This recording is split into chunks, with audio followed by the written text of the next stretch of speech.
दिसंबर की कड़कड़ाती सर्दियों वाली एक सुबह थी। चारों तरफ इतना घना कोहरा छाया हुआ था कि जैसे पूरी दुनिया को किसी ने सफेद चादर से ढक दिया हो। गुलबर्ग में खड़ी वह पुरानी और आलीशान हवेली थी। धुंध में आधी छिपी हुई सी लग रही थी। ठंडी हवाएं इतनी तेज और चुभने वाली थी कि बाहर खड़े रहना मुश्किल हो रहा था। मगर उसी हवेली के पीछे बने छोटे से रसोई घर में बैठी 21 साल की जरीन के लिए ये सर्दी किसी सजा से कम नहीं थी। बर्फ जैसे ठंडे फर्श पर बैठकर वह बर्तन धो रही थी। उसके हाथ ठंड से सुन्न हो चुके थे और सिंक में बर्तनों का ढेर लगा हुआ था। नल से गिरता बर्फ जैसा ठंडा पानी उसकी नाजुक उंगलियों को नीला कर रहा था।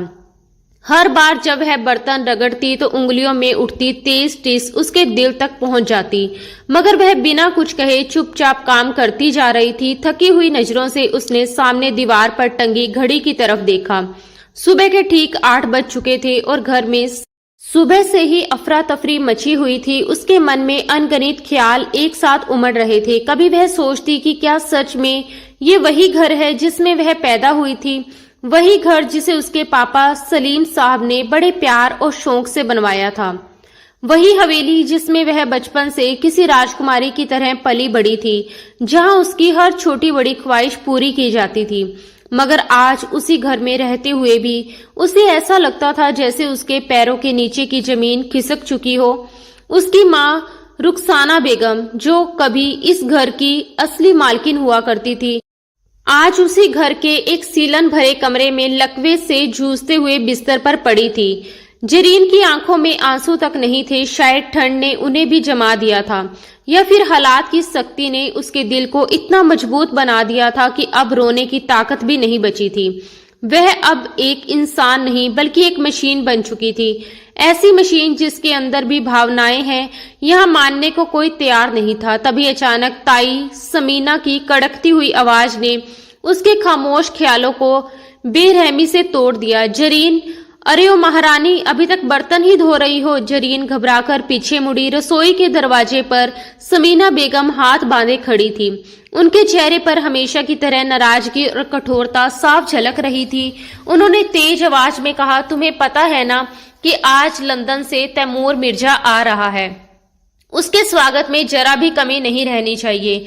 जल्दी जल्दी काम खत्म करो, फिर ड्राइंग रूम में जाकर हीटर चला दो और सुन लो, अगर मेहमान के सामने तुम अस्त व्यस्त हालत में नजर आई तो याद रखना, किसी को ये मौका मत देना कि लोग कहें इस घर में तुम्हारे साथ बहुत बुरा व्यवहार होता है, जबकि सच तो ये है कि हम तुम्हारे ऊपर एहसान कर रहे हैं। कोई और होता तो कब का तुम्हें और तुम्हारी माँ को घर से धक्के मारकर निकाल चुका होता।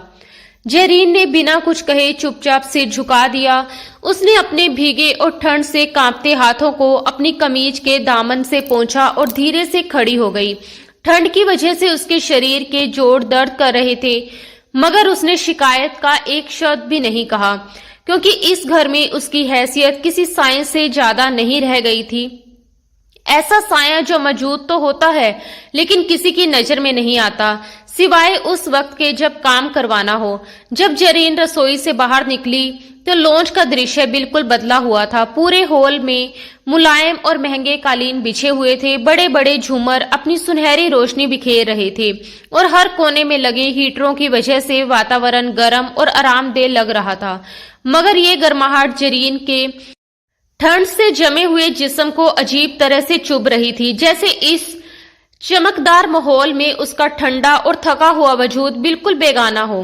तभी सामने से उसकी चाची शबीना अपनी बेटी सना के साथ सीढ़ियों से नीचे उतरती दिखाई दी। सना ने नए फैशन का बेहद महंगा लंबा कोट और चमकदार बूट पहन रखे थे, जिससे उसकी अमीरी साफ झलक रही थी। उधर ताई जी की बेटी साइमा सोफे पर बैठी थी और एक मेकअप आर्टिस्ट बड़े ध्यान से उसके बाल सजा रही थी। उन्हें देखकर जरीन को अपनी पुरानी ऊनी चादर और घिसी हुई चप्पलों पर जरा भी शर्म महसूस नहीं हुई, बल्कि उसके दिल में एक अजीब सा तरस उमड़ आया। उसे लगा जैसे ये सब सिर्फ इसीलिए इतनी तैयारी कर रही हैं ताकि आने वाले अमीर मेहमान को अपनी खूबसूरती और ठाठ बाट से प्रभावित कर सकें, जबकि जरीन की बस इतनी सी ख्वाहिश थी कि आज का दिन किसी अपमान के बिना गुजर जाए और उसे अपनी बीमार माँ के पास बैठने के लिए थोड़ा सा वक्त मिल जाए।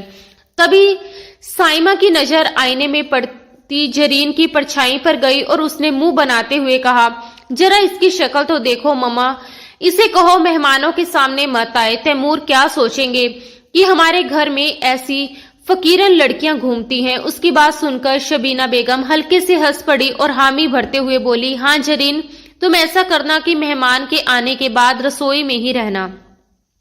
बस जब मैं आवाज दूं तो ट्रे लेकर आ जाना और तुरंत वापस चली जाना। ये सुनकर जरीन के भीतर जैसे लावा उबलने लगा। शब्द उसके गले तक आकर रुक गए। वह जोर से कहना चाहती थी कि ये घर उसका है, ये हवेली, ये झूमर, ये फर्नीचर सब उसके पिता की कमाई से बना है और ये लोग तो बस यहाँ कब्जा जमाए बैठे हैं।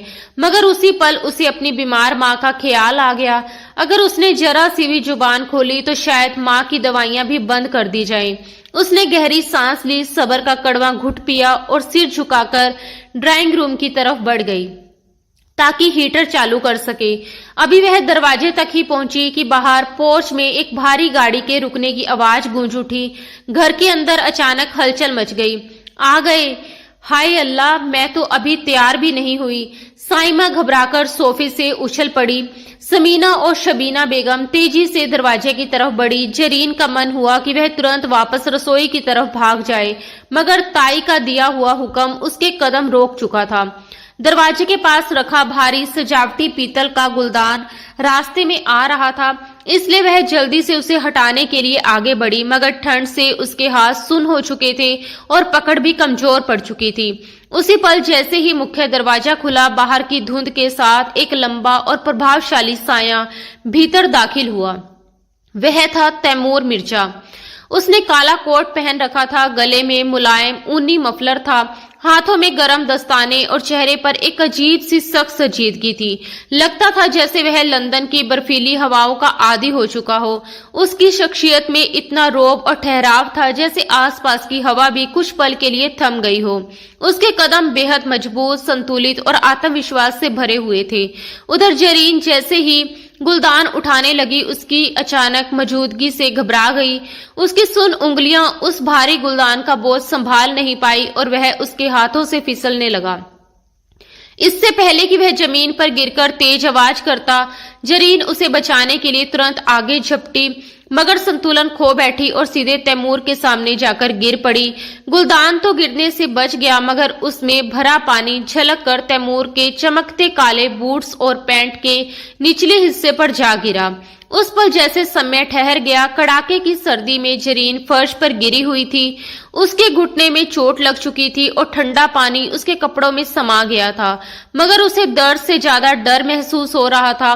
सामने खड़ा आदमी जरा भी नहीं हिला। तैमूर ने धीरे से नीचे देखा, जहां एक लड़की कांपती हुई फर्श पर पड़ी थी।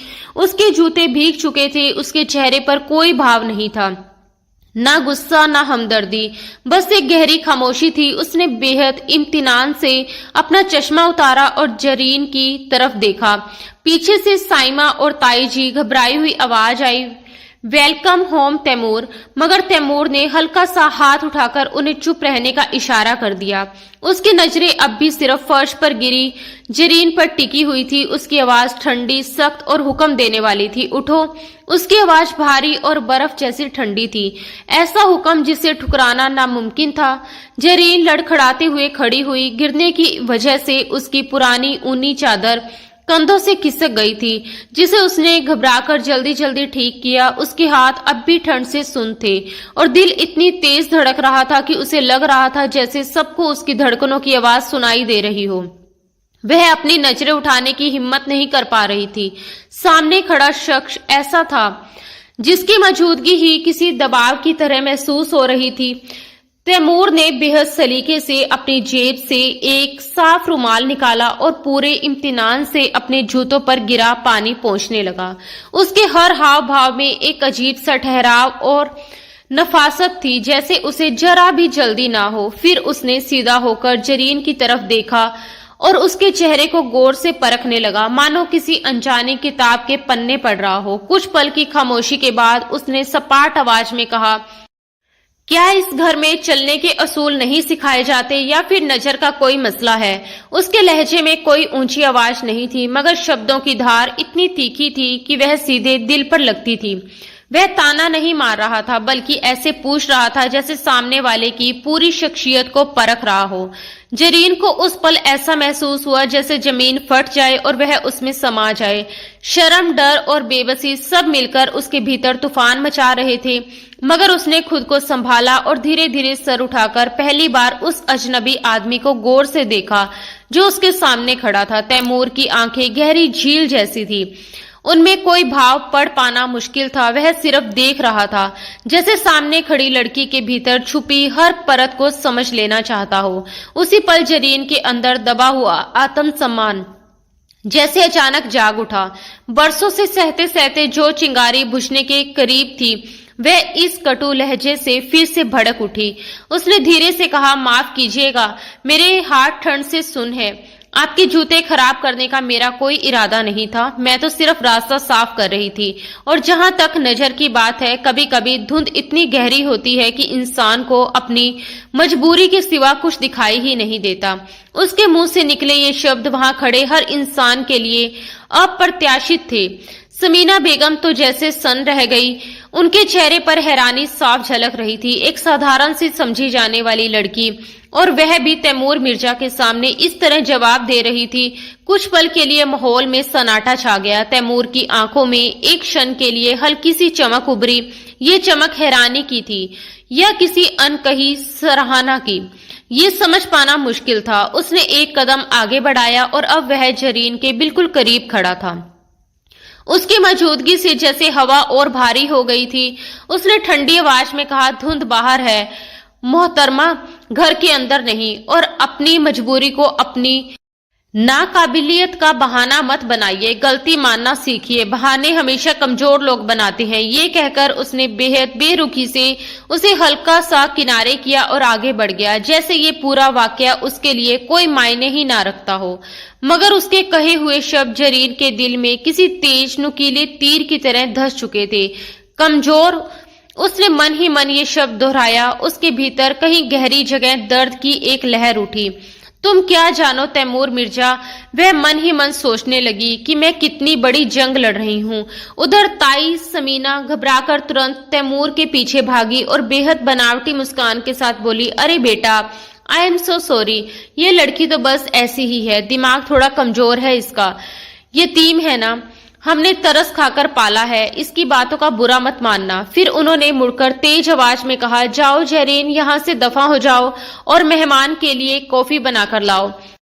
जरीन ने अपने आंसुओं को बड़ी मुश्किल से रोका। उसने सिर झुका लिया और धीरे धीरे लंगड़ाते हुए रसोई की तरफ चल पड़ी। गिरने की वजह से उसका घुटना पूरी तरह जख्मी हो गया था और हर कदम पर दर्द उठ रहा था, मगर उसके जिस्म का ये दर्द उस चोट के सामने कुछ भी नहीं था जो अभी अभी उसकी रूह को लगी थी। ड्राइंग रूम में तैमूर सोफे पर ऐसे बैठा था जैसे किसी शाही दरबार का मालिक हो। उसका अंदाज ठहरा हुआ, गंभीर और प्रभावशाली था। वह खामोश था, मगर उसकी आंखें सब कुछ देख और समझ रही थी। सामने ताई और चाची उसकी खुशामद में लगी हुई थी, हर बात में उसकी तारीफों के पुल बांध रही थी। दूसरी तरफ साइमा और सना बनावटी हंसी हंसते हुए उससे अजीब अजीब सवाल पूछ रही थी, जैसे किसी तरह उसका ध्यान अपनी तरफ खींच लेना चाहती हो। तैमूर बाहर से शांत दिखाई दे रहा था, मगर उसकी गहरी और पैनी नजरें कमरे की हर छोटी बड़ी बात को गौर से परख रही थी। उसे ये सब किसी नाटक जैसा लग रहा था। हर चेहरा जैसे एक बनावटी मुखौटा पहने हुए था। फिर भी वह कुछ बोले बिना एक तमाशबीन की तरह सब कुछ देखता और सुनता रहा। थोड़ी देर बाद जरीन कॉफी की ट्रे लेकर कमरे में दाखिल हुई। जैसे ही वह अंदर आई, उसे तुरंत महसूस हुआ कि तैमूर की नजरें उस पर टिक गई हैं। इस बार वह पहले से ज्यादा सतर्क थी। उसने सावधानी से ट्रे मेज पर रखी और कॉफी का कप तैमूर के सामने रख दिया। तैमूर ने कप उठाया और उसकी नजर अनायास ही जरीन के हाथों पर जा ठहरी। उसके हाथ ठंड और मेहनत की वजह से लाल पड़ चुके थे, उंगलियां सूज गई थी, उन पर बर्फ जैसे पानी में काम करने के साफ निशान दिखाई दे रहे थे। उसने कप होठों से लगाया, मगर उसकी नजरें अब भी जरीन के चेहरे से फिसलकर उसके हाथों पर ठहरी हुई थी। फिर उसने कप वापस मेज पर रखते हुए सपाट और सख्त लहजे में कहा, कॉफी में चीनी कम है और अगली बार कॉफी के साथ कुछ घर का बना भी लाइएगा। मुझे बेकरी का बासी सामान पसंद नहीं। उसकी बात सुनते ही समीना बेगम जल्दी से बोली, अरे बेटा, लंच में साइमा ने तुम्हारे लिए बहुत कुछ बनाया है, बस थोड़ा सा इंतजार कर लो। जरीन बिना कुछ कहे ट्रे उठाकर वापस मुड़ने लगी कि तभी तैमूर की आवाज ने उसे रोक दिया। रुकिए। जरीन के कदम वहीं थम गए। कमरे में कुछ पल के लिए सन्नाटा छा गया। तैमूर ने धीमे मगर बेहद ठंडे लहजे में कहा, अगली बार कॉफी लाते वक्त ध्यान रखिएगा कि ट्रे कांपे नहीं। मुझे कमजोरी बिल्कुल पसंद नहीं। जरीन ने पलटकर उसकी तरफ देखा। तैमूर का चेहरा हमेशा की तरह शांत और बेभाव था, मगर उसके शब्द किसी अनकहे तंज की तरह जरीन के दिल को चुभ गए। उसने चुपचाप सिर झुका लिया और बिना कुछ कहे वहां से चली गई। दोपहर के वक्त जब खाने का समय हुआ तो बड़ा सा मेज तरह तरह के लजीज पकवानों से सजा हुआ था। तैमूर मेज के सिरहाने वाली कुर्सी पर बैठा था और बाकी सब लोग उसके आसपास बैठे थे। साइमा और सना दोनों उसकी प्लेट में खाना परोसने के लिए जैसे होड़ लगा रही थी। ये कढ़ाई मैंने बनाई है तैमूर, साइमा ने मुस्कुराते हुए झूठ बोला। और ये मिठाई मैंने बनाई है, सना ने भी गर्व से दावा किया। दोनों ने एक दूसरे की तरफ चोरी छिपे नजर डाली, क्योंकि दोनों ही जानती थी कि ये सब झूठ है। असल में ये सब पकवान किसी और ने बनाए थे। तैमूर खामोशी से खाना खाता रहा। वह हर निवाले को ध्यान से चख रहा था, जैसे स्वाद के साथ साथ सच्चाई भी परख रहा हो। खाना बेहद ही स्वादिष्ट और संतुलित बनाया हुआ था। कमरे के एक कोने में खड़ी जरीन ये सब चुपचाप देख और सुन रही थी। सुबह से जले हुए हाथों और थके हुए जिस्म के साथ उसने ये सारा खाना तैयार किया था, मगर उसके मेहनत का सारा श्रेय कोई और ले रहा था। अचानक तैमूर ने चम्मच मेज पर रख दिया और अपनी नजरें साइमा की तरफ उठाई। उसकी आंखों में हल्की सी जिज्ञासा थी और होठों पर एक नपी तुली मुस्कान। इस कढ़ाई में आपने कौन सा खास मसाला इस्तेमाल किया है? उसने बेहद शांत लहजे में पूछा। इसका स्वाद आम रेसिपी जैसा नहीं है, काफी रिवायती और संतुलित है। उसके शब्द तारीफ जैसे लग रहे थे, मगर उसकी नजरों में साफ जांच पड़ताल थी। साइमा एकदम से हड़बड़ा गई। वह कुछ पल तक चुप रही, फिर जल्दी से बोली, वो बस शान के मसाले और थोड़ा सा दही डाल दिया था। तैमूर ने हल्का सा भौं उठाया और प्लेट की तरफ देखते हुए बोला, दही? इस डिश में तो आमतौर पर टमाटर की बेस होती है, दही डालने से तो ये फट जाती है। दिलचस्प। उसके होठों पर हल्की सी तंज भरी मुस्कान आई और वह दोबारा खाने में लग गया। साइमा का चेहरा एकदम फीका पड़ गया, जबकि शबीना और समीना ने तुरंत बात बदलने की कोशिश की, मगर माहौल की अजीब सी जेम छुप नहीं सकी। तैमूर समझ चुका था कि ये हाथ असल में खाना बनाने वाले नहीं हैं, मगर उसने किसी का पर्दाफाश नहीं किया। वह जानना चाहता था कि इस पर्दे के पीछे असली हाथ किसका है। रात काफी गहरी हो चुकी थी, बाहर धुंध और भी घनी हो गई थी और पूरी हवेली पर एक अजीब सा सन्नाटा उतर आया था। तैमूर को नींद नहीं आ रही थी। वह अपने कमरे से बाहर निकला और धीरे धीरे सीढ़ियां उतरते हुए नीचे आ गया। चलते चलते वह घर के पिछले हिस्से की ओर बढ़ा। तभी उसकी नजर एक हल्की सी रोशनी पर पड़ी। वह कोई स्टोर रूम नहीं था, बल्कि पुराना सा बरामदा था, जिसे शीशे लगाकर बंद कर दिया गया था। तैमूर उत्सुकता से खिड़की के पास जाकर खड़ा हो गया। अंदर का दृश्य देखते ही उसके कदम वहीं रुक गए। हीटर की हल्की रोशनी में फर्श पर वही लड़की जरीन बैठी हुई थी। उसके कंधों पर वही पुरानी ऊनी चादर थी, मगर इस वक्त वह ना बर्तन धो रही थी, ना कोई काम कर रही थी। उसके सामने एक बड़ा कैनवस रखा था और हाथ में ब्रश था। वह पेंटिंग बना रही थी। उसके चेहरे पर दिन भर की थकान या बेबसी नहीं थी, बल्कि एक अजीब सा गहरा सुकून था, जैसे वह इस दुनिया से बिल्कुल अलग किसी और ही दुनिया में खो गई हो। कैनवस पर गहरे नीले और काले रंगों से वह एक उफनता हुआ तूफान बना रही थी। उस तूफान के बीच एक अकेली नाव थी, जो डूब नहीं रही थी, बल्कि हर लहर से लड़ती हुई आगे बढ़ रही थी। शीशे के उस पार खड़ा तैमूर सांस रोके उसे देखता रहा। ये लड़की सचमुच एक पहेली है। दिन में वही डरी सहमी सी नौकरानी जो कांपते हाथों से कॉफी परोसती है, और रात में वही लड़की एक कलाकार बन जाती है जो अपने ब्रश से तूफान रच देती है। तैमूर की नजरें उसके चेहरे पर टिक गई। उसकी आंखों में गहरी वीरानी थी, मगर उसके हुनर में एक ऐसी आग थी जो बता रही थी कि उसके भीतर कितना कुछ दबा हुआ है। तैमूर ने महसूस किया कि इस लड़की के अंदर बहुत कुछ ऐसा है जिसे इस हवेली की दीवारों के पीछे दबाकर रखा गया है। वह कुछ देर तक वहीं खड़ा रहा, बिल्कुल खामोश, तमाशबीन की तरह, और फिर धीरे से वापस मुड़ गया। उसके दिल में एक फैसला जन्म ले चुका था। वह इस लड़की की असली कहानी जरूर जानेगा। वह यहाँ एक कारोबारी समझौते और तयशुदा शादी के इरादे से आया था, मगर उसे अंदाजा भी नहीं था कि उसका सामना एक बागी दिल से होने वाला है। एक ऐसा बागी जो इस वक्त अपनी ही सल्तनत में कैदी बनकर जी रहा था। दिसंबर की जमा देने वाली रातें जितनी लंबी थी, जरीन के लिए उतनी ही सब्र आजमाने वाली भी थी।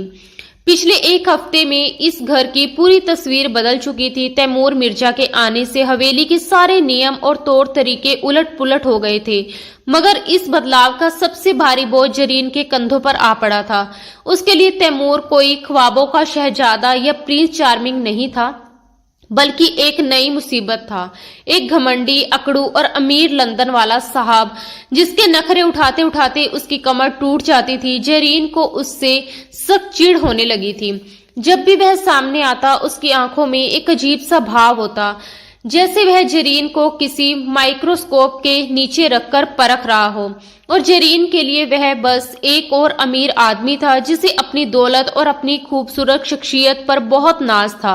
अपनी इज्जत और खुददारी को बचाने के लिए वह उससे जितना हो सके दूर रहना चाहती थी, मगर मुश्किल ये थी कि तैमूर को कॉफी सिर्फ जरीन के हाथ की ही पसंद थी, और ये बात ताई समीना के लिए किसी मुसीबत से कम नहीं थी। मजबूरी ये थी कि मेहमान को नाराज भी नहीं किया जा सकता था। तैमूर का रोज का एक तयशुदा रूटीन बन गया था कि सुबह जल्दी घर से निकल जाना, शहर के बड़े आर्किटेक्ट्स और बिजनेस पार्टनर्स के साथ मीटिंग्स करना, अलग अलग साइट्स का मुआयना करना, और फिर शाम ढलते ढलते वापस हवेली लौट आना। उसकी वापसी का वक्त जैसे पूरे घर के लिए किसी छोटे त्योहार से कम नहीं होता था। शाम होते ही हवेली में अजीब सी हलचल शुरू हो जाती। साइमा और सना दिन भर या तो पार्लरों में वक्त बिताती या बाजारों में शॉपिंग करती, ताकि शाम को तैमूर के सामने कोई नया अंदाज, नया लिबास और नई अदाएं पेश कर सकें। उस दिन भी शाम के करीब 7 बज रहे थे। लॉन्च में हीटर जल रहा था और हल्की गर्माहट पूरे कमरे में फैल रही थी। जेरीन एक कोने में खड़ी पर्दों की सलवटें ठीक कर रही थी। तभी मुख्य दरवाजा खुला और तैमूर अंदर दाखिल हुआ। आज उसने गहरे नीले रंग का सिलेकेदार सूट पहन रखा था और चेहरे पर दिन भर की थकान साफ दिखाई दे रही थी। जैसे ही वह अंदर आया, साइमा जो पहले से ही पूरी तैयारी के साथ बैठी हुई थी, तुरंत अपनी जगह से उछलकर खड़ी हो गई। उसने आज हल्के गुलाबी रंग के बेहद चमत्कार ड्रेस पहन रखी थी, जिस पर सितारों जैसी कढ़ाई चमक रही थी। पैरों में इतनी ऊंची हील्स थी कि ठीक से चलना भी मुश्किल लग रहा था। वह लहराती हुई आवाज में बोली, हेलो तैमूर, वेलकम बैक, और संभलते संभलते उसकी तरफ बढ़ी। तैमूर ने उसे सिर से पांव तक गौर से देखा और बड़ी मुश्किल से अपनी हंसी रोक ली। फिर बेहद गंभीर लहजे में बोला, हेलो साइमा। एक पल के लिए तो मुझे लगा कि घर में कोई फैंसी ड्रेस शो चल रहा है। फिर याद आया कि ये तो तुम्हारा रोज का स्टाइल है। वैसे एक बात बताओ, इन जूतों में तुम चल भी लेती हो या बस मूर्ति बनकर खड़ी रहती हो? उसका लहजा बिल्कुल सीधा और संजीदा था, मगर उसके शब्दों का तंज साफ महसूस हो रहा था। मगर साइमा ने इसे तारीफ समझ लिया और शर्माते हुए बोली, ओ थैंक यू तैमूर, ये इम्पोर्टेंट है। फैशन के लिए थोड़ा दर्द तो सहना ही पड़ता है। दूसरी तरफ सना खुद को बहुत समझदार साबित करने की कोशिश में लगी हुई थी। उसके हाथ में एक अंग्रेजी उपन्यास था जिसे वह उल्टा पकड़े बैठी थी। वह तैमूर की तरफ मुड़ी और बोली, तैमूर, मैं सोच रही थी कि तुम्हारे नए प्रोजेक्ट के आर्किटेक्ट पर तुमसे डिस्कस करूं। मुझे बिल्डिंग्स के स्ट्रक्चर में बहुत दिलचस्पी है। तैमूर आराम से सोफे पर बैठ गया और अपनी टाई की गांठ ढीली करने लगा। उसके होठों पर हल्की सी मुस्कान उभरी। उसने शांत स्वर में कहा, जरूर सना, मगर पहले ये बताओ कि क्या तुम इमारतों के नक्शे भी वैसे ही उल्टे देखती हो जैसे ये किताब पकड़ रखी है। सना घबराकर तुरंत किताब सीधी करने लगी, जबकि तैमूर ने खुलकर हंसने की बजाय बस हल्की सी मुस्कान अपने होठों पर रहने दी। जरीन ये सब चुपचाप देख रही थी। उसे तैमूर की हाजिर जवाबी पर हैरानी तो हुई, मगर ये सब उसे बेहद खोखला और बनावटी लगा। वह चुपचाप वहां से निकलने ही वाली थी कि अचानक तैमूर की आवाज ने जैसे उसके कदम रोक लिए। मिस जरीन, मेरी कॉफी। उसके लहजे में वही हुक्म देने वाली ठंडक थी जो जरीन को जहर जैसी लगती थी। उसने पलटकर देखा, तैमूर अब पूरी तरह गंभीर था और सीधा उसी तरफ देख रहा था। अभी लाती हूँ, उसने छोटा सा जवाब दिया और रसोई की तरफ बढ़ गई। किचन में पहुंचते ही उसने झुंझलाहट में एक बर्तन जोर से रख दिया और बड़बड़ाने लगी, खुद को समझता क्या है, बादशाह सलामत। जरा सी देर हो जाए तो माथे पर बल पड़ जाते हैं। अल्लाह करे इसकी कॉफी पीते वक्त इसमें मच्छर गिर जाए और वो मच्छर इसके पेट में जाने की बजाय सीधे इसके दिमाग में चला जाए। जब अपने ही दिमाग में भिनभिनाहट होगी तो दूसरों की कमियां निकालना भूल जाएगा। वह कुछ देर ऐसे ही बड़बड़ाती रही, मगर कॉफी बनाते वक्त उसने पूरी सावधानी बरती, क्योंकि वह ताई समीना की डांट बिल्कुल नहीं सुनना चाहती थी। कुछ ही देर बाद जब वह कॉफी की ट्रे लेकर वापस लॉन्ज में पहुंची तो वहां का नजारा बदल चुका था। ताई समीना और चाची शबीना आकर बैठ चुकी थी और दोनों पूरे उत्साह के साथ तैमूर की खुशामद करने में लगी हुई थी। जरीन ने चुपचाप कॉफी का कप तैमूर के सामने रख दिया। तैमूर ने कप उठाया, एक घुट लिया और कुछ पल के लिए आंखें बंद कर ली, जैसे स्वाद को परख रहा हो। फिर हल्की सी सांस छोड़ते हुए बोला, परफेक्ट। पूरे शहर में ऐसी कॉफी शायद ही कहीं मिलती हो। उसने कप मेज पर रखते हुए जरीन की तरफ देखा और कहा, मिस जरीन, क्या आपने कॉफी बनाने का कोई डिप्लोमा किया है या ये भी कोई खानदानी राज है? उसके सवाल में हल्की सी मुस्कान थी, मगर आवाज में वही ठहराव। जरीन ने उसकी तरफ देखा तक नहीं, वह बस वहां से जल्दी निकल जाना चाहती थी। उसने सपाट लहजे में जवाब दिया, हर काम के लिए डिग्री की जरूरत नहीं होती, कुछ चीजें मजबूरी सिखा देती हैं। इतना कहते ही ताई समीना ने उसे घूरकर देखा और झिड़कते हुए बोली, ज्यादा जबान मत चलाओ, जाओ जाकर बाकी काम देखो। जरीन मुड़कर जाने ही लगी थी कि तैमूर की आवाज फिर गूंजी, रुकिए, मैंने अभी बात खत्म नहीं की। जरीन के कदम वहीं थम गए। तैमूर कुछ पल उसे देखता रहा, फिर बोला, जरीन, आप दिन भर काम करती रहती हैं, क्या आपको कभी थकान महसूस नहीं होती? मैं देखता हूँ जब मैं सुबह घर से निकलता हूँ तब भी आप काम में लगी होती हैं और जब रात को लौटता हूँ तब भी। क्या आपको आराम करने का कोई वक्त नहीं मिलता? उसके सवाल में हमदर्दी थी या सिर्फ जिज्ञासा, ये समझना मुश्किल था, मगर जरीन को ये सब एक बनावटी दिलचस्पी जैसा लगा। उसने धीरे से सर उठाया। उसकी आंखों के नीचे थकान के गहरे साए थे, मगर उसकी आवाज चट्टान जैसी सख्त थी। गरीबों को थकने का हक नहीं होता मिस्टर तैमूर, और वैसे भी ये मेरा घर है। मैं यहाँ काम अपनी माँ और अपनी छत के लिए करती हूँ, किसी के एहसान तले नहीं हूँ। आप अपनी कॉफी एंजॉय कीजिए, मेरा फिक्र रहने दीजिए। इतना कहकर वह तेजी से मुड़ गई। इस बार तैमूर उसे रोक नहीं सका, वह बस खामोशी से उसे जाते हुए देखता रह गया। उस लड़की की खुददारी उसके दिल को अजीब तरह से छू रही थी। जितनी बार वह उसे किसी छोटे या दबे हुए माहौल में देखता, वह उतनी ही मजबूती से सामने खड़ी नजर आती। इसके उल्ट साइमा और सना की बनावटी अदाएं और बेवकूफी भरी हरकतें उसे और ज्यादा चिढ़ा रही थी। रात के खाने पर माहौल को खुशगवार बनाने की पूरी कोशिश की गई थी। डाइनिंग टेबल पर मुर्ग मुसल्लम, बिरयानी और तरह तरह के सलाद सजे हुए थे। ताई समीना और चाची शबीना के बीच जैसे एक खामोश मुकाबला चल रहा था कि कौन तैमूर की प्लेट में ज्यादा परोसे। समीना बेगम बोली, तैमूर बेटा, ये चिकन पीस लो, साइमा ने खास तुम्हारे लिए मंगवाया है। शबीना भी तुरंत बोल उठी, नहीं बेटा, ये कबाब खाओ, सना कह रही थी कि तुम्हें स्पाइसी पसंद है। तैमूर ने हल्की मुस्कान के साथ दोनों के हाथ रोक दिए और बोला, आंटी, खाना बहुत लजीज है, मगर आज मैं आप सबसे एक बहुत अहम बात करना चाहता हूँ। उसके इतना कहते ही मेज पर अचानक सन्नाटा छा गया। प्लेटों और चमचों की खनकती आवाजें थम गई। जेरीन एक तरफ खड़ी पानी का जग भर रही थी। इस बातचीत में उसकी कोई दिलचस्पी नहीं थी। वह बस मन ही मन दुआ कर रही थी कि खाना जल्दी खत्म हो जाए ताकि वह अपनी माँ के पास जा सके। तैमूर ने नैपकिन से अपना मुंह साफ किया और सबकी तरफ नजर दौड़ाते हुए बोला, दरअसल मैंने फैसला किया है कि अब मुझे सेटल हो जाना चाहिए। रोज रोज की तन्हाई से मैं थक चुका हूँ। ताई समीना और चाची शबीना की आंखों में उम्मीद की चमक जगमगा उठी। साइमा ने शर्माते हुए अपना दुपट्टा ठीक किया जो अभी तक कहीं नजर ही नहीं आ रहा था, और सना ने बनावटी गंभीरता से गला साफ किया।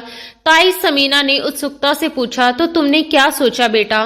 तैमूर ने बेहद इम्तिनान से कहा कि मैंने मम्मा को कॉल कर दिया है, वो अगले हफ्ते लंदन से आ रही है। मम्मा आ रही है? सब एक साथ बोल उठे। तैमूर ने सिर हिलाया, जी, और वो खाली हाथ नहीं आएंगी, वो अपने साथ हमारी खानदानी अंगूठी भी ला रही हैं। मैंने उन्हें बता दिया है कि मुझे कैसी लड़की पसंद है। वो आएंगी, खुद उस लड़की को देखेंगी और फिर मंगनी की रस्म अदा करेंगी। उसके होठों पर हल्की सी रहस्यमयी मुस्कान थी। कमरे में जैसे अचानक हलचल मच गई। ताई समीना ने मन ही मन तय कर लिया कि जरूर तैमूर ने साइमा को पसंद किया होगा, आखिर वह ज्यादा खूबसूरत है। वहीं चाची शबीना को पूरा यकीन था कि तैमूर सना की मॉडर्न बातों से प्रभावित हो चुका है। दोनों औरतों ने एक दूसरे की तरफ विजयी मगर छुपी हुई दुश्मनी भरी नजरों से देखा। अरे वाह, ये तो बहुत खुशी की बात है, समीना बेगम उत्साह से बोली। तुम्हारी मम्मा को तो हम सराखों पर बिठाएंगे, मगर बेटा ये तो बताओ कि तुमने उन्हें किसके बारे में बताया है? कोई इशारा तो दो। तैमूर ने पानी का गिलास उठाया और एक घुट लिया। उसी पल उसकी नजर अनायासी जेरीन की तरफ उठी, जो बिल्कुल बेपरवाह से दीवार की तरफ देख रही थी, जैसे इस पूरी बातचीत में उसका कोई लेना देना ही ना हो। इस खबर से उसे जरा भी फर्क नहीं पड़ता था। तैमूर हल्की सी मुस्कान के साथ बोला, मैंने मम्मा से कहा है कि मुझे ऐसी लड़की चाहिए जो सिर्फ घर सजाना ही ना जानती हो, बल्कि घर संभालना भी जानती हो, जो हीरे जवाहरात की नुमाइश ना करे, बल्कि जिसका किरदार ही खुद हीरे की तरह चमके।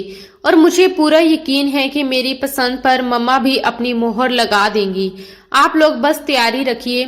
उसकी इस बात ने ताई और चाची दोनों को उलझन में डाल दिया। घर संभालना और अच्छा किरदार, दोनों को लगा कि ये सारी खूबियां तो उनकी बेटियों में कूट कूट कर भरी हुई है। साइना ने मन ही मन फैसला कर लिया कि अब उसे किचन में जाकर फोटो खिंचवाने होंगे ताकि तैमूर को लगे कि वह कितनी घरेलू लड़की है। वहीं सना ने तय कर लिया कि वह तैमूर के सामने बेहद धार्मिक बनने का नाटक करेगी। जेरीन ने दिल ही दिल में एक ठंडी सांस ली। शुक्र है, अगर इसकी शादी हो गई तो शायद ये इस घर से चला जाएगा या अपनी बीवी को लेकर अलग हो जाएगा, बस मेरी जान छूटे।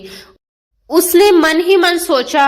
उसे तैमूर की बातों में अपने लिए कोई इशारा नजर नहीं आया, क्योंकि उसके हिसाब से तैमूर जैसा अमीर और घमंडी इंसान कभी भी एक नौकरानी को पसंद करने की गलती नहीं कर सकता था। खाने के बाद जब जेरीन रसोई में बर्तन समेट रही थी, तैमूर पानी पीने के बहाने किचन में आ गया, मगर जेरीन ने उसे पूरी तरह नजरअंदाज करते हुए अपना काम जारी रखा। तभी तैमूर ने अचानक कहा, तैयार रहना जेरीन। जेरीन चौंक कर उसकी तरफ मुड़ी। किस लिए? बर्तन तो मैं धो रही हूँ, और क्या तैयारी करनी है? तैमूर हल्के से हंसा और बोला, मेहमानों की आमद की, घर में रौनक लगने वाली है। और हाँ, मेरी कॉफी में चीनी थोड़ी कम रखा करो, जिंदगी में पहले ही बहुत मिठास आने वाली है। इतना कहकर वह एक पहेली जैसा जुमला उछालते हुए वहां से चला गया और जेरीन वहीं खड़ी रह गई। उसके माथे पर बल पड़ गए। पागल आदमी, उसने बड़बड़ाते हुए सिर झटक दिया। पता नहीं किस बेचारी की किस्मत फूटने वाली है जो इस मगरूर इंसान के साथ बंधेगी। उसे क्या पता था कि तैमूर की जिंदगी की असली मिठास उसी के हाथों की बनी कॉफी से जुड़ी हुई है। उधर लॉन्च में ताई और चाची ने अपनी अपनी बेटियों को ट्रेनिंग शुरू कर दी थी। साइमा, कल से तुम सुबह जल्दी उठोगी और तैमूर के सामने नमाज पढ़ोगी, ताई ने हुक्म दिया। और सना, तुम कल से जींस नहीं पहनोगी, सलवार कमीज निकालो, चाची ने सख्त हिदायत दी। हवेली अब किसी जंग के मैदान जैसी लगने लगी थी। उधर तैमूर अपने कमरे में खिड़की के पास खड़ा था। उसके हाथ में कॉफी का कप था और वह नीचे आंगन में फैली धुंध और टिमटिमाती रोशनियों को देख रहा था। उसने धीमे से खुद से कहा, बहुत जल्द मिस जरीन, आपको पता चल जाएगा कि तैमूर मिर्जा क्या चीज है। आप जिस पिंजरे में कैद हैं उसकी चाबी मेरे पास है। उसके होठों पर हल्की सी मुस्कान आ गई। जंग का बेगुल बज चुका था और आने वाला हफ्ता फैसला करने वाला था। पूरे शहर पर दिसंबर की वह रात किसी आफत की तरह उतरी थी।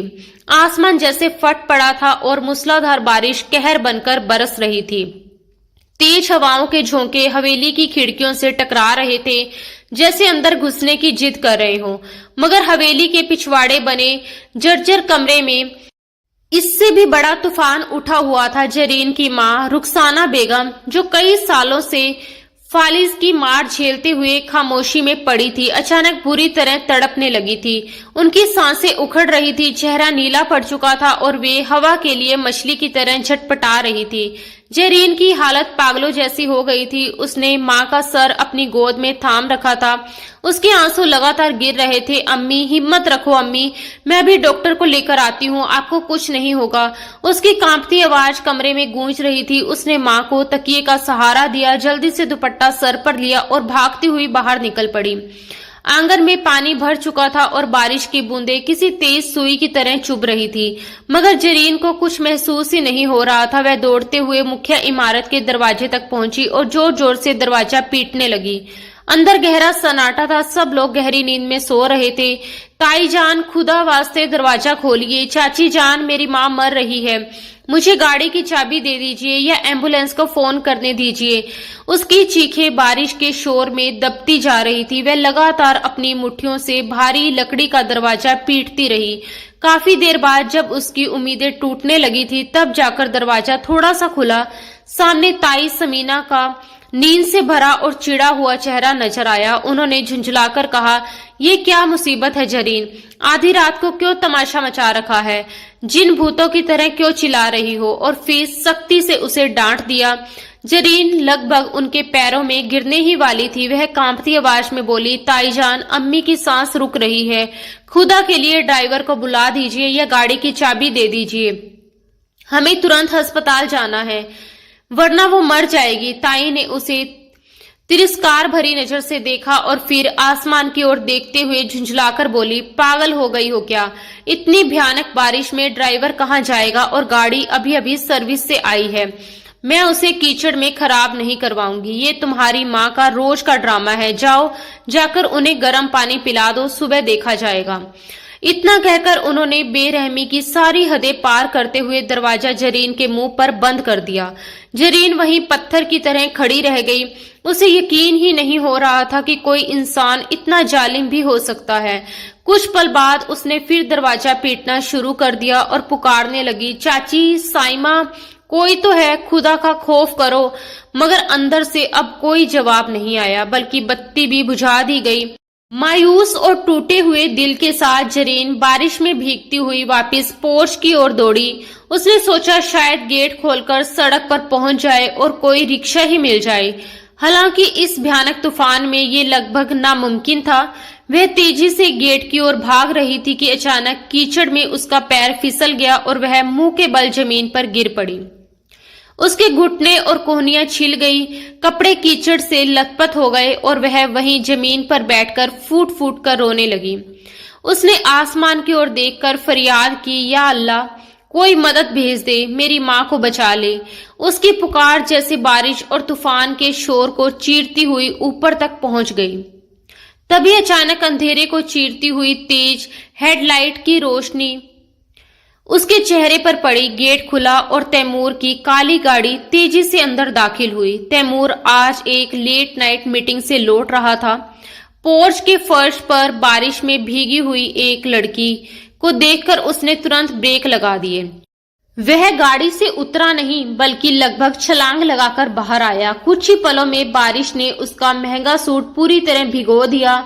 जरीन, उसने हैरानी और सदमे से उसे देखते हुए कहा, तुम यहाँ क्या कर रही हो? जरीन ने भीगी आंखों से उसकी ओर देखा। उस पल उसे तैमूर में कोई घमंडी अमीर आदमी नहीं बल्कि उम्मीद की एक किरण नजर आई। वह लड़खड़ाते हुए उठी, उसकी कमीज पकड़ ली। तैमूर, मेरी माँ, वो मर जाएगी, प्लीज अस्पताल ले चलिए। ताई ने दरवाजा नहीं खोला, उसकी आवाज हिचकियों में टूट रही थी। तैमूर का चेहरा एक ही पल में गुस्से से तमतमा उठा। उसने एक नजर बंद दरवाजे की तरफ डाली, फिर जरीन का हाथ थामकर उसे सहारा दिया और दृढ़ आवाज में कहा, चलो मेरे साथ। उसने ना कोई सवाल किया, ना कोई सफाई मांगी। वह जरीन के साथ दौड़ता हुआ पिछवाड़े वाले कमरे तक गया। रुखसाना बेगम की हालत बेहद नाजुक थी। तैमूर ने एक पल भी गवाए बिना उन्हें अपनी मजबूत बाहों में उठा लिया। उसने रुखसाना बेगम को गाड़ी की पिछली सीट पर लिटाया और जरीन को आगे बैठने का इशारा किया। अगले ही पल गाड़ी तूफान की तरह अस्पताल की ओर दौड़ पड़ी। रास्ते भर जरीन बार बार पीछे मुड़कर अपनी मां को देखती रही, जबकि तैमूर पूरी तेजी से गाड़ी चला रहा था। उसका चेहरा बेहद गंभीर था, मगर उसकी आंखों में जरीन के लिए ऐसी चिंता झलक रही थी जिसे शायद वह खुद भी समझ नहीं पा रहा था।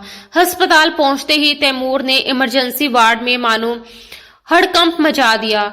डॉक्टर तुरंत हरकत में आ गए और इलाज शुरू कर दिया गया। जरीन बाहर बेंच पर भीगी हुई और कांपती बैठी थी। सर्दी उसकी हड्डियों तक उतर चुकी थी। थोड़ी देर बाद तैमूर कहीं गया और वापस लौटा तो उसके हाथ में गर्म कॉफी का कप और एक शॉल थी। उसने चुपचाप शॉल जरीन के कंधों पर डाल दी। जरीन ने चौंक कर उसकी ओर देखा। तैमूर ने धीरे से कहा, पी लो, तुम्हें हिम्मत की जरूरत है। उसकी आवाज बेहद नरम थी। वही तैमूर जो हमेशा तंज करता था, मगर आज उसकी आवाज में अजीब सी नरमी और मरहम थी। थोड़ी देर बाद डॉक्टर बाहर आए और गंभीर स्वर में बोले कि मरीज अब खतरे से बाहर है, लेकिन उनकी हालत बेहद कमजोर है। उन्होंने बताया कि साफ लग रहा है कि उन्हें कई महीनों से ठीक तरह का खाना और दवाइयां नहीं मिली, इसलिए ये सिर्फ बीमारी नहीं बल्कि साफ साफ लापरवाही का नतीजा है। डॉक्टर ने यह भी कहा कि अगर उन्हें अस्पताल लाने में आधा घंटा भी और देरी हो जाती तो शायद उन्हें बचाया नहीं जा सकता था। डॉक्टर के ये शब्द जरीन के दिल पर भारी पत्थर की तरह आ गिरे। वह भीतर से शर्म और दर्द से भर गई, मगर तैमूर की मिठियां गुस्से से कस गई। उसने दृढ़ आवाज में डॉक्टर से कहा, डॉक्टर, अब किसी तरह की लापरवाही नहीं होगी। आप उनका सबसे अच्छा इलाज शुरू कीजिए। पैसों की बिल्कुल चिंता मत कीजिए, बस वो पूरी तरह ठीक हो जानी चाहिए।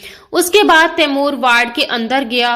रुखसाना बेगम आधी बेहोशी की हालत में थी। तैमूर उनके सिरहाने खड़ा हुआ और बेहद नरम आवाज में बोला, आंटी, आप फिक्र मत कीजिए, आपके बुरे दिन खत्म हो गए हैं। अब आपका बेटा आ गया है। दरवाजे पर खड़ी जरीन ये सब सुन रही थी। उसे समझ नहीं आया कि तैमूर खुद को उनका बेटा क्यों कह रहा है और वह अचानक इतना दयालु क्यों हो गया है। मगर उस पल उसके दिल में तैमूर के लिए गहरी कृतज्ञता भर गई। उसने सोचा कि शायद ये आदमी बाहर से जितना सख्त और घमंडी दिखता है, अंदर से उतना ही इंसानियत से भरा हुआ है।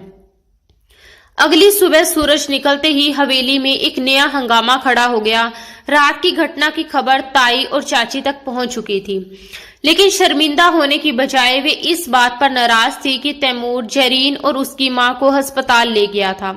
हालांकि उन्हें अपनी सफाई देने का ज्यादा मौका नहीं मिला, क्योंकि आज घर में एक बहुत बड़ा दिन था। तैमूर की मां बेगम मुमताज मिर्जा लंदन से आ रही थी। पूरे घर को दुल्हन की तरह सजाया गया था। ताई और चाची ने अपनी बेटियों को ऐसे तैयार किया था जैसे वे किसी हुस्न के मुकाबले में जा रही हों। साइमा ने लाल रंग का खूबसूरत शरारा पहना हुआ था, जबकि सना ने हल्के नीले रंग का फैंसी गाउन पहन रखा था। दोनों के चेहरे पर बनावटी मुस्कानें सजी हुई थी। तैमूर, जो पूरी रात जागने के बाद अस्पताल से होकर आया था, नहा धोकर लॉन्च में मौजूद था। आज वह पारंपरिक सफेद सलवार कमीज और काले वेस्ट कोट में था। उसकी शख्सियत मानो सब पर भारी पड़ रही थी। उधर जरीन भी अस्पताल से वापस आ चुकी थी, क्योंकि उसकी मां की हालत अब पहले से काफी बेहतर हो गई थी। उन्हें छुट्टी देकर वह घर ले आई थी। रात के मुकाबले अब उनकी हालत में काफी सुधार था, लेकिन हवेली पहुंचते ही ताई ने उसे सख्त आवाज में आदेश दिया था कि वह मेहमानों के सामने बिल्कुल ना आए और पर्दे के पीछे रहकर सिर्फ खाने पीने का इंतजाम देखे। जरीन ने थकी हुई आंखों और पीले पड़े चेहरे के साथ हमेशा की तरह सिर झुका लिया और चुपचाप रसोई के दरवाजे की ओट में खड़ी हो गई। तभी बाहर गाड़ी का हॉर्न बजा और बेगम मुमताज मिर्जा बड़ी शान और गरिमा के साथ हवेली के अंदर दाखिल हुई। वह एक नफासत और समझदारी से भरी हुई महिला थी, जिनकी शख्सियत में तैमूर जैसी ही तेज बुद्धिमानी झलक रही थी। ताई और चाची ने बड़े गर्मजोशी से उनका स्वागत किया। उन्हें फूलों के हार पहनाए गए और पूरे अदब के साथ अंदर लाया गया। साइमा और सना बारी बारी आगे बढ़ी और झुककर सलाम किया। मुमताज बेगम ने मुस्कुराकर कहा, माशाअल्लाह, कितनी प्यारी बच्चियां हैं। ताई तुरंत मौके का फायदा उठाते हुए बोली, भाभी, ये साइमा तो बिल्कुल घर गृहस्थी में माहिर है। कल से आपकी आमद की सारी तैयारियों में लगी हुई है। चाची भी कहाँ पीछे रहने वाली थी। उन्होंने तुरंत बात संभाली, और सना तो बहुत समझदार और पढ़ी लिखी है, बिल्कुल तैमूर के स्वभाव जैसी, मॉडर्न और समझदार। तैमूर चुपचाप खड़ा एक ऐसी रहस्यमयी मुस्कान के साथ मुस्कुरा रहा था जो तूफान आने से ठीक पहले छाई खामोशी जैसी लग रही थी। मुमताज बेगम ने जब उसकी ओर देखा तो माँ और बेटे की नजरें मिली, और उस एक नजर में जैसे कोई खामोश संदेश एक दूसरे तक पहुंच गया। चाय का कप रखते हुए मुमताज बेगम ने धीमे स्वर में कहा, वैसे तो सब कुछ अच्छा है समीना भाभी, मगर तैमूर ने मुझे बताया था कि इस घर में एक और बेटी है, जरीन। जैसे ही ये नाम लिया गया, ताई और चाची दोनों के चेहरे का रंग उड़ गया। साइमा ने नाखुशी से मुंह पिचका लिया। ताई ने जल्दी से बात संभालते हुए कहा, अरे वो तो बस रसोई में ही रहती है, नौकरों के साथ घुल मिल गई है। उसका रंग रूप भी ऐसा नहीं है कि आपके सामने आए। तभी तैमूर ने ऊंची आवाज में पुकारा, जरीन, जरा यहाँ आओ। उसकी आवाज में ऐसा आदेश था कि कोई उसे रोक नहीं सका। जरीन, जो पर्दे के पीछे खड़ी सब कुछ सुन रही थी, कांपते कदमों के साथ बाहर आई। उसने एक साधारण सा सूती जोड़ा पहन रखा था। दुपट्टा सलीके से सर पर ओढ़ा हुआ था और चेहरे पर मेकअप का नामो निशान नहीं था, मगर रात भर की जागी हुई आंखों में जो थकान, मासूमियत और गहराई थी, वह किसी भी बनावटी सजावट से कई ज्यादा असरदार थी। वह सिर झुकाए चुपचाप खड़ी हो गई। मुमताज बेगम ने उसे सर से पांव तक गौर से देखा, फिर धीरे धीरे अपनी जगह से उठ खड़ी हुई। पूरे कमरे में सन्नाटा छा गया और सबकी नजरें उन्हीं पर टिक गई। वह धीमे कदमों से साइमा और सना के पास से गुजरी और सीधे जरीन के सामने जाकर रुक गई। जरीन ने घबराकर धीरे से सर उठाया। मुमताज बेगम ने बड़े स्नेह से उसके सर पर हाथ रखा और नरम आवाज में बोली, हीरे को चाहे जितनी भी मिट्टी में दबा दो, उसकी चमक छिप नहीं सकती। फिर उन्होंने अपने पर्स से एक पुरानी मखमली डिबिया निकाली। ये देखकर ताई और चाची की सांसें जैसे थम गई। मुमताज बेगम ने डिबिया खोली तो उसमें एक बेहद कीमती पारिवारिक पन्ना और हीरे की अंगूठी चमक रही थी। उन्होंने जरीन का दायां हाथ अपने हाथ में लिया। जरीन के हाथ खुरदरे और ठंडे थे। उसकी उंगलियों पर हल्का सा जला हुआ निशान भी था। मुमताज बेगम ने उस हाथ को प्यार से चूमा और सबके सामने वो अंगूठी जरीन की तीसरी उंगली में पहना दी। जरीन का मुंह हैरानी से खुल गया, उसकी आंखें फैल गई। उसे लगा जैसे वह कोई सपना देख रही हो। कमरे में जैसे बम फट गया हो। ताई समीना का चेहरा एकदम काला पड़ गया। वह कुर्सी की पीठ पकड़कर खड़ी रह गई, जैसे उनके पैरों से जान निकल गई हो। चाची शबीना के हाथ से प्लेट गिरते गिरते बची, जबकि साइमा और सना के चेहरों से हवाइयां उड़ने लगी। ताई चीखती हुई बोली, ये आप क्या कर रही हैं भाभी?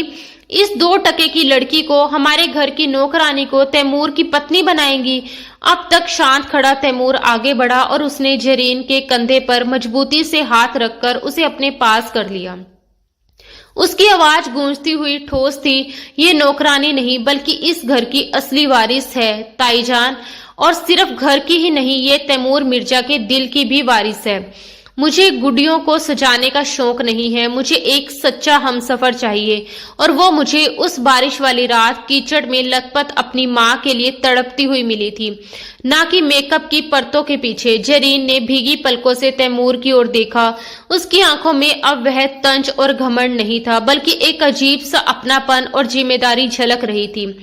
जरीन अभी भी हैरान खड़ी थी। उसकी उंगली में चमकती अंगूठी उसे भारी लग रही थी, लेकिन तैमूर का साथ उसे कई ज्यादा मजबूत महसूस करवा रहा था। ये उसकी जिंदगी का सबसे बड़ा झटका था और उसके विरोधियों के लिए एक करारा सबक था। हवेली के ड्राइंग रूम में जैसे समय थम सा गया था।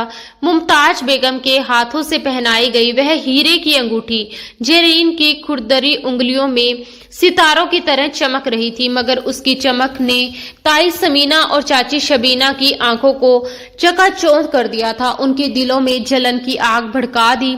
कमरे में पसरा हुआ सन्नाटा किसी आने वाले तूफान का संकेत दे रहा था, जिसे ताई समीना की भारी चीख ने तोड़ दिया।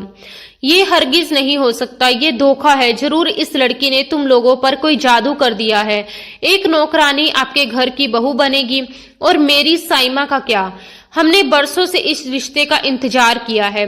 गुस्से और अपमान से ताई का चेहरा उदास हो चुका था और वह पूरी तरह आपे से बाहर हो चुकी थी। तैमूर, जो अब तक जरीन के कंधे से कंधा मिलाकर एक मजबूत दीवार की तरह खड़ा था, एक कदम आगे बढ़ा। उसके चेहरे पर फैली ठंडी मुस्कान गुस्से से कई ज्यादा डरावनी लग रही थी। उसने धीमी मगर गूंजती आवाज में कहा, बस बहुत हो गया ताईजान। रिश्तों का इंतजार नहीं किया जाता, रिश्तों का सम्मान किया जाता है, और वह आपने कभी नहीं किया। हॉल में एक अजीब सी खामोशी छा गई। तैमूर ने सबकी ओर देखते हुए आगे कहा, आप लोग जिस लड़की को नौकरानी कह रही हैं, वह आज से मिस्टर तैमूर मिर्जा की पत्नी है, और मेरी पत्नी की बेइज्जती मेरी अपनी बेइज्जती है। उसके इन शब्दों के साथ जैसे फैसला सुनाया जा चुका था, सना और साइमा के चेहरे एकदम सफेद पड़ गए। वे हारे हुए कदमों से अपने अपने कमरे की ओर चली गई। अब उन्हें वह बनावटी रूप भी उतारकर फेंकना था, जिसे उन्होंने जबरदस्ती अपने ऊपर ओढ़ रखा था। उसी दिन और उसी समय पास की मस्जिद से मौलवी साहब को बुला लिया गया। जरीन अब भी सदमे और खुशी के मिले जुले एहसास में डूबी हुई थी। उसे समझ ही नहीं आ रहा था कि ये सब सच है या वह कोई सपना देख रही है। उसने वही साधारण सा सूती जोड़ा पहन रखा था, लेकिन जब मुमताज बेगम ने अपने सर से लाल दुपट्टा उतारकर उसके सर पर रखा तो उसका चेहरा चौदहवीं के चांद की तरह दमक उठा। फिर वह पल आया जब तीन छोटे से शब्द कबूल है, कबूल है, कबूल है ने जरीन की पूरी तकदीर बदल दी। निकाह बेहद सादगी से हुआ। गवाह के तौर पर हवेली के पुराने नौकर मौजूद थे, जिनकी आंखें खुशी से नम हो गई थी। उन्होंने अपनी आंखों से उस मासूम लड़की पर बरसों तक होते जुल्म देखे थे, और आज जब उसकी जिंदगी में खुशियों ने दस्तक दी थी तो वे भी भावुक हो उठे। हर नौकर ने दिल से दुआ मांगी कि अब उसकी जिंदगी खुशियों से भर जाए। दूसरी तरफ ताई, चाची और उनकी बेटियां कमरे के कोने में खड़ी जैसे मातम मना रही थी। निकाह के तुरंत बाद तैमूर ने ऐलान किया कि वह जरीन और रुखसाना बेगम को लेकर अपने नए घर जा रहा है। ये सुनकर ताई समीना ने मन ही मन राहत की सांस ली। उन्हें लगा कि चलो मुसीबत टल गई, हवेली तो उनके ही पास रहेगी। उन्होंने सोचा कि तैमूर भले हाथ से निकल गया, मगर अब वे अपनी बेटियों के लिए किसी और अमीर घराने का रिश्ता ढूंढ लेंगी। लेकिन उन्हें ये नहीं पता था कि तैमूर अभी अपना आखिरी पत्ता खेलना बाकी रखे बैठा है। जरीन ने कांपते हाथों से अपनी मां को व्हीलचेयर पर बिठाया। रुखसाना बेगम की आंखों में अब होश की हल्की सी चमक लौट आई थी। पिछली रात से ही उनकी तबीयत में सुधार आने लगा था। उनके चेहरे पर भी धीरे धीरे रौनक लौट रही थी और बीमारी काफी हद तक काबू में आ चुकी थी। आज उन्हें भी ये एहसास हो गया था कि उनकी बेटी, जिसने बरसों तक इन लोगों के जुल्म और ताने सहन किए थे, आखिरकार आज आजाद हो रही है और उसकी जिंदगी में अब खुशियों का नया सवेरा आने वाला है। बेटी की इस खुशी को देखकर रुखसाना बेगम की आंखों से आंसू बह निकले। उन्होंने कांपते हाथों से बेटी के सर पर हाथ रखा और उसे ढेर सारी दुआएं दी। तैमूर खुद आगे बढ़ा और व्हील चेयर संभाल ली। जब वे सब पोर्च तक पहुंचे तो बारिश थम चुकी थी, हवा धुली हुई थी और उसमें एक ताजा खुशबू घुली हुई थी, जैसे नई शुरुआत का पैगाम दे रही हो। तैमूर ने जरीन को गाड़ी में बिठाया और खुद ड्राइविंग सीट संभाल ली। जैसे ही गाड़ी हवेली के फाटक से बाहर निकली, जरीन ने पीछे मुड़कर उस घर को देखा। वही घर जहां उसने बचपन से जवानी तक सिर्फ दुख, ताने और तकलीफें ही झेली थी, मगर आज वह वहां से सर उठाकर जा रही थी एक नई जिंदगी की ओर। करीब आधे घंटे की ड्राइव के बाद गाड़ी डिफेंस के एक बेहद शांत और खूबसूरत इलाके में बने एक आधुनिक शैली के बंगले के सामने आकर रुकी। ये घर उस पुरानी हवेली की तरह रहस्यमय और बंद नहीं था, बल्कि खुला, उजला और हवादार था। चारों तरफ फैला हरा भरा लॉन, जिसमें ताजा खिले लाल और गुलाबी गुलाब हवा के साथ झूम रहे थे, पूरे माहौल को महका रहे थे। ऐसा लग रहा था जैसे ये घर किसी नई शुरुआत का स्वागत करने के लिए सजा हो। गाड़ी रुकते ही घर का स्टाफ बड़े आदर और गर्मजोशी के साथ बाहर आया और सबने झुककर उनका स्वागत किया। तैमूर ने बिना देर किए सबसे पहले रुखसाना बेगम का ध्यान रखा। उसने खुद आगे बढ़कर व्हीलचेयर संभाली और उन्हें बड़े एहतियात से उस कमरे तक पहुंचाया जो खास तौर पर उनके लिए तैयार किया गया था। वह कमरा बेहद आरामदायक और रोशनी से भरा हुआ था, जहां 2 नर्सें पहले से मौजूद थी और डॉक्टरों की टीम भी उनकी हालत देखने के लिए तैयार खड़ी थी। डॉक्टरों ने रुखसाना बेगम का तुरंत चेकअप किया और तैमूर को भरोसा दिलाया कि अब उन्हें किसी तरह की चिंता करने की जरूरत नहीं है, क्योंकि अब मरीज पूरी तरह सुरक्षित हाथों में है और जल्द ही उनकी सेहत और बेहतर हो जाएगी। मां को इतने सुकून और देखभाल में देखकर जरीन की आंखों से आंसू अपने आप बह निकले। उसे यकीन ही नहीं हो रहा था कि जिस मां के लिए वह कल रात तक दर दर भटक रही थी, आज वही मां इतनी इज्जत और आराम के साथ इलाज पा रही है। कुछ देर बाद जब उसे तसल्ली हो गई कि रुखसाना बेगम सुरक्षित है, तो वह धीरे धीरे बाहर लॉन्च की ओर चली आई। लॉन्च बेहद सलीके से सजा हुआ था। बड़ी खिड़कियों से धूप अंदर आ रही थी और हल्की खुशबू पूरे कमरे में फैली हुई थी। वहां तैमूर पहले से खड़ा था और जैसे वह उसी का इंतजार कर रहा हो। जैसे ही जरीन अंदर आई, तैमूर ने उसकी तरफ देखा और हल्की मुस्कान के साथ बोला, खुशामदीद मिसेज मिर्जा। ये शब्द सुनते ही जरीन के कदम जैसे ठिठक गए। वह अभी भी इस नए रिश्ते और नई जिंदगी को समझने की कोशिश कर रही थी। वह हल्की झिझक के साथ आगे बढ़ी और धीरे से सोफे पर बैठ गई। कुछ पल चुप रहने के बाद उसने धीमी आवाज में कहा, तैमूर जी, मुझे सच में समझ नहीं आ रहा कि मैं आपका शुक्रिया अदा कैसे करूं। आपने मेरे लिए जो कुछ किया वह कोई भी नहीं करता। आपने मुझ जैसी मामूली सी लड़की के लिए इतना सब कुछ, लेकिन वह अपनी बात पूरी भी नहीं कर पाई कि तैमूर ने तुरंत अपनी उंगलियां उसके होठों पर रख दी और मुस्कुराते हुए उसे चुप करवा दिया। उसकी आवाज बेहद नरम थी जब उसने कहा, खुद को मामूली मत कहो, तुम मामूली नहीं हो जरीन, तुम अनमोल हो। ये शब्द सुनकर जरीन की आंखें झुक गई और उसके दिल में एक अनजाना सुकून उतर आया। अभी दोनों के बीच ये खामोश और भावुक पल चल ही रहा था कि अचानक तैमूर का फोन बज उठा। फोन की आवाज ने उस सन्नाटे को तोड़ दिया। तैमूर ने फोन उठाया, स्क्रीन पर नजर डाली और फिर कॉल रिसीव कर लिया। उसने जानबूझकर स्पीकर ऑन कर दिया। दूसरी तरफ से ताई समीना की बेहद घबराई हुई और कांपती आवाज सुनाई दी, तैमूर बेटा, ये क्या हो रहा है? यहाँ पुलिस और वकील क्यों आए हुए हैं? ये क्या कह रहे हैं कि हमें घर खाली करना होगा? ये कैसा मजाक है? उनकी आवाज में डर साफ झलक रहा था।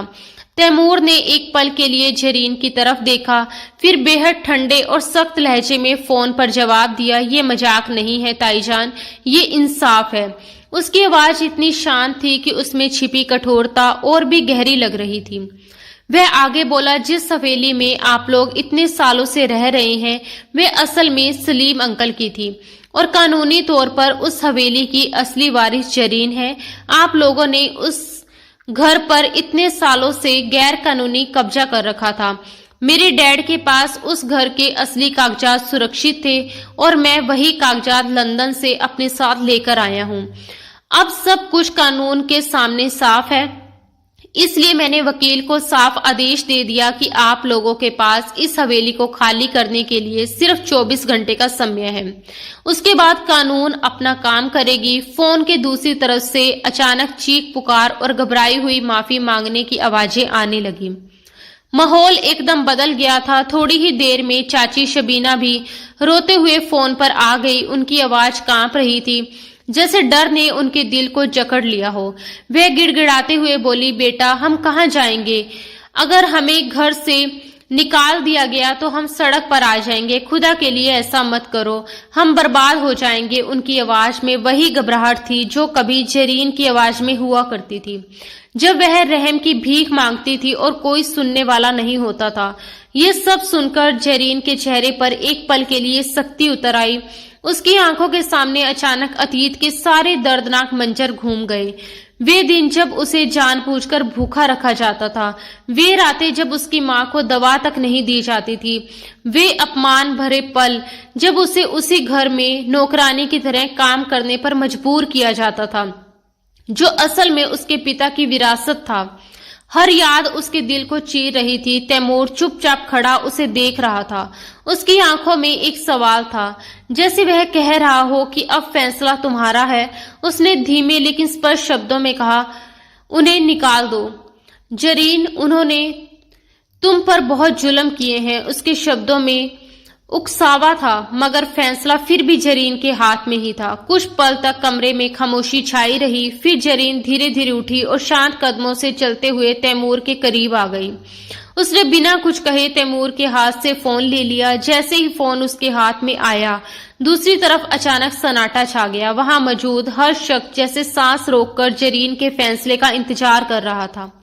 जरीन ने गहरी सांस ली और ठहराव भरी आवाज में कहा, ताईजान, मैं जरीन बोल रही हूँ, वही जरीन जिसे आपने कल रात बारिश में धक्का देकर घर से बाहर निकाल दिया था।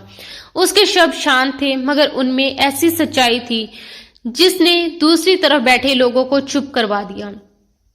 कुछ ही पल में वहां से धीमी धीमी सिसकियों की आवाज आने लगी। जरीन कुछ क्षण के लिए रुकी, फिर बोली, मेरा दिल चाहता है कि आज मैं आपको वही सब महसूस करवाऊं जो मैंने और मेरी मां ने बरसों तक सहा है। बेघर होना, लवारिस होना और हर पल बेबस महसूस करना। ये कहते हुए उसकी आंखों में दर्द भी था और ताकत भी थी।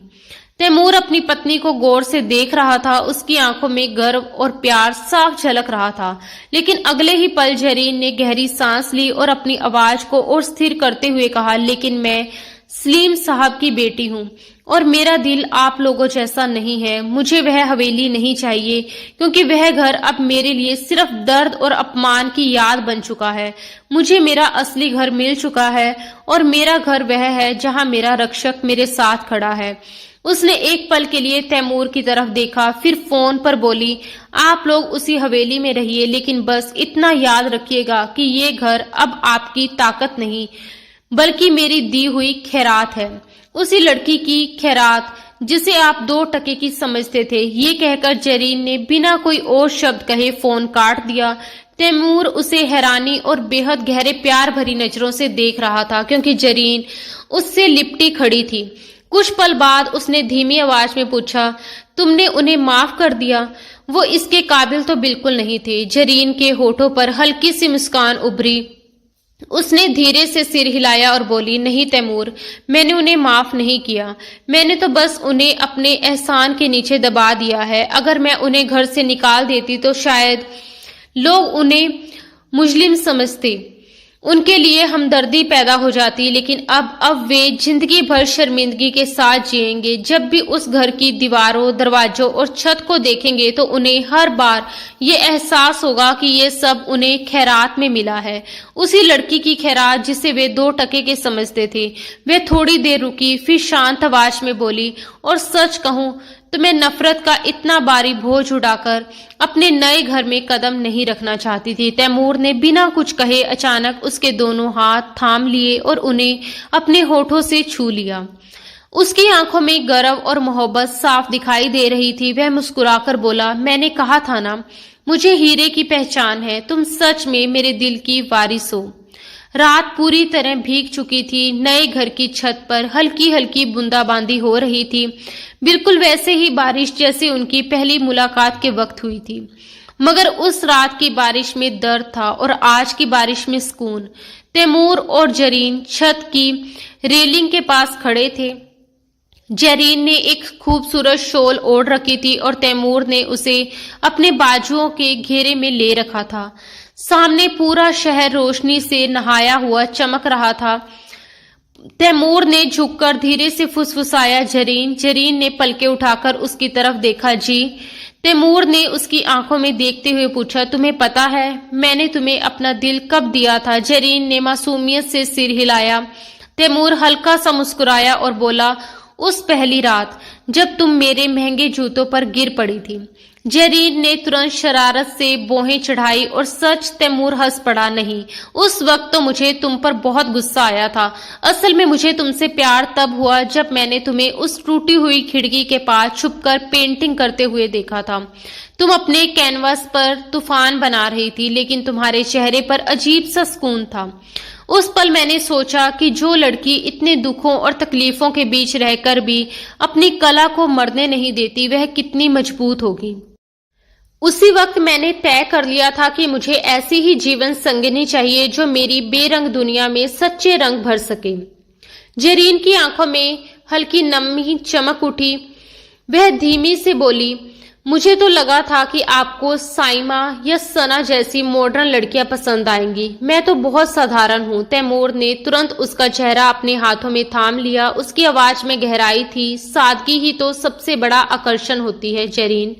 तुम उस कॉफी की तरह हो जिसमें चीनी भले कम हो, मगर उसकी खुशबू और असर बहुत देर तक रहता है।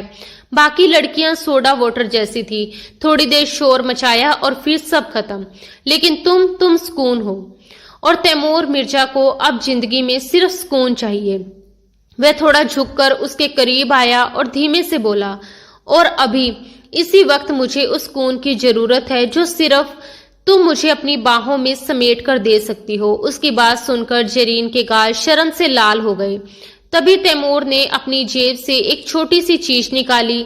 वह वही पेंट ब्रश था जिसे जेरीन उस रात इस्तेमाल कर रही थी। तैमूर ने मुस्कुराकर कहा, ये मैंने वहीं से चुरा लिया था। जेरीन हैरानी से बोली, क्यों? तैमूर ने शरारती अंदाज में जवाब दिया, ताकि मैं अपनी जिंदगी का कैनवस तुम्हारे हवाले कर सकूं। जेरीन, क्या तुम मेरे बेरंग दिनों को अपने रंगों में सजा दोगी? जेरीन ने मुस्कुराते हुए वह ब्रश लिया और हल्के से तैमूर के सीने पर रख दिया।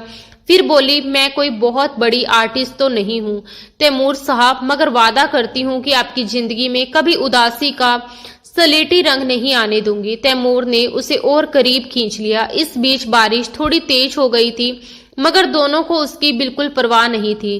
तैमूर ने उसके कान के पास झुककर फुसफुसाया, वैसे एक बात कहूं? जी, जेरीन ने धीरे से पूछा। तैमूर मुस्कुराया और बोला, अब कॉफी में चीनी मत डालना, क्योंकि तुम्हारे आने से मेरी जिंदगी में मिठास वैसे ही आ चुकी है। मुझे कॉफी अब भी कड़वी ही पसंद है। ये सुनकर जेरीन खिलखिलाकर हंस पड़ी। उसकी हंसी की खनक बारिश की आवाज के साथ घुलकर एक खूबसूरत राग बन गई थी। दूर कहीं हवेली में अब भी सन्नाटा पसरा हुआ था, लेकिन यहाँ दो दिलों के दीपक जल चुके थे, जो अब किसी भी आंधी से बुझने वाले नहीं थे। ये कहानी एक टूटी हुई लड़की की थी, जो अब एक रानी बन चुकी थी, और एक घमंडी राजकुमार की, जो आखिरकार प्यार का फकीर बन गया था। आखिर में जीत प्यार की हुई और नफरत को हमेशा के लिए हार मिली।